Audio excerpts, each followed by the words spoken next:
Hi, it's Fiestaro. Okay, so our displacement. So this is your end of the month love reading. Okay, so yeah, the person on your mind. Okay, so yeah, before tayo mag-start, kung hindi ka pa nakakapag-subscribe, please do subscribe and hit the notification bell para lagi po tayo maging updated sa mga mangyayari pa lang. Okay, and yeah, don't forget to follow our FB page. And kung meron pong tanong pagdating sa private reading, you can message me sa atin pong FB page for more info. Okay, so that's Fiestaro.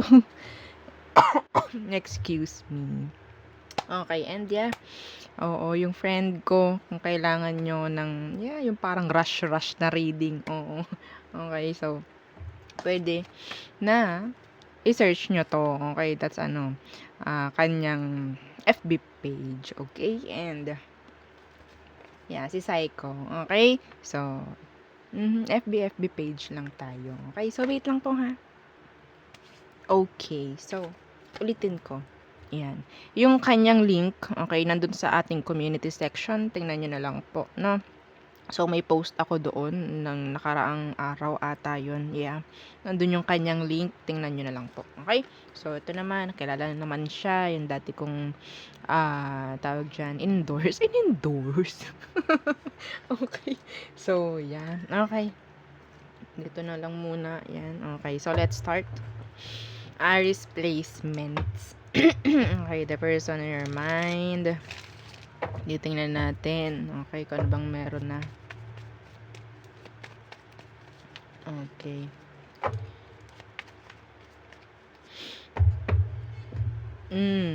Okay. So, situation. Tingnan natin, Aries. Anong meron sa situation nyo? Anong meron? Okay.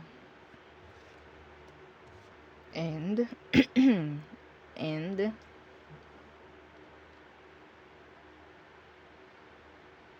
situation. Aries.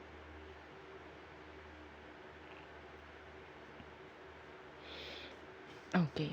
So, okay, the Ace of Swords and the Nine of Wands. So, meron ditong parang merong tawag dyan, harang pagdating sa communication or harang sa pagkakaroon ng clarity.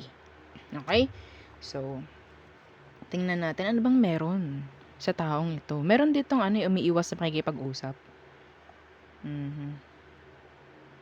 Anong meron sa taong to?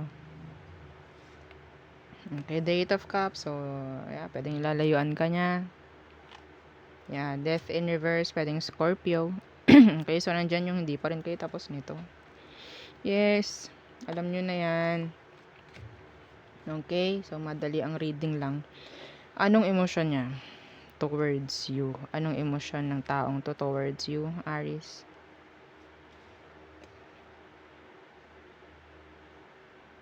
Okay. So, emotion niya, the Seven of Cups. Okay, and the Emperor in reverse. Okay, so nakikita ko emosyon niya pagdating sa'yo. Hindi naman siya totally seryoso. Okay. Ganun lang kadali. Straight. Direct to the point. Okay, ano bang emosyon mo towards them? Anong emosyon mo, Aries? And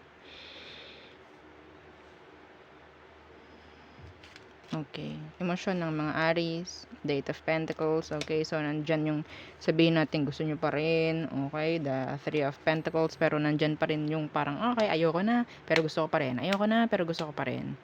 Mag-workout kaya, pero I don't know, parang ganun. Okay, no cooperation sa all. Okay, so tingnan natin. Wala ka namang ginagawa.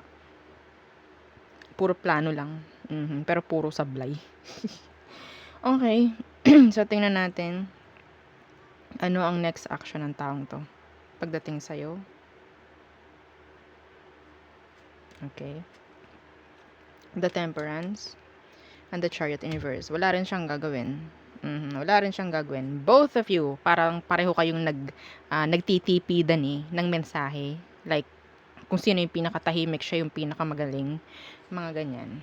Okay? So, nandito, pwedeng hintayin ka lang niya. Wala siyang gagawin. No next action, parang ganyan. Okay, no, ano yung next action? Ganun yung para sa kanya. Okay, so anong advice? Okay, advice for Aries placements. Anong advice for you? Okay. Okay, the Two of Swords. You need to decide. Huwag na pa banjing-banjing, huwag pa petics. Okay? Yeah, the Queen of Cups in reverse.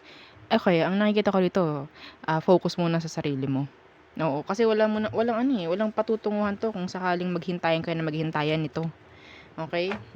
Mas maganda, mag-focus ka muna sa kung anong meron sa ngayon. Hindi yung magfo-focus ka sa wala. No? Okay? So, ganun lang. Hindi masyadong magiging hassle ang buhay mo. Hindi ka may stress, mga ganyan. Na-stress mo sarili mo kapag ganyan ang ginagawa mo. Like, hintay ka ng hintay sa kung ano. Sa hindi mo alam. 'Di ba? Okay? So, yun lang. So, tayo tumungo na sa all signs. All signs. Oops. All signs. Aries through Pisces. Okay.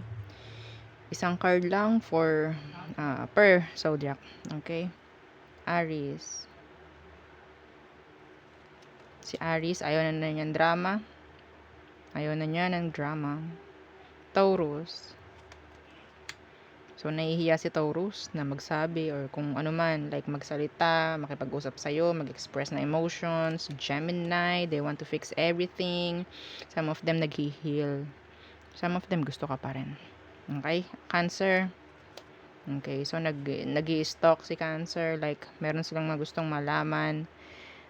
Okay? Leo, they missed you. Virgo, letting you go.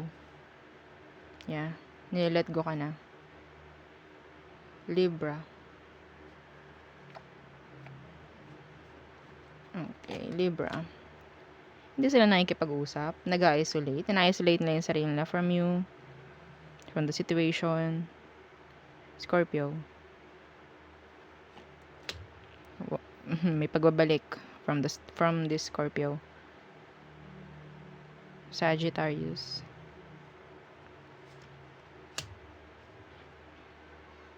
Gusto nila makipagbalikan, gusto nila maging okay, maging masaya kayo.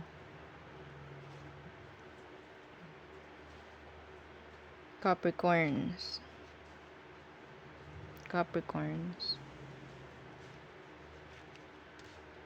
Rating, invested. Aqua. Parang hinahayaan ka na ni Aquarius. Pisces. They want to communicate. They want to talk. Okay, so there, yun ang ating reading for Aries placement. So, yeah, thank you. Bye!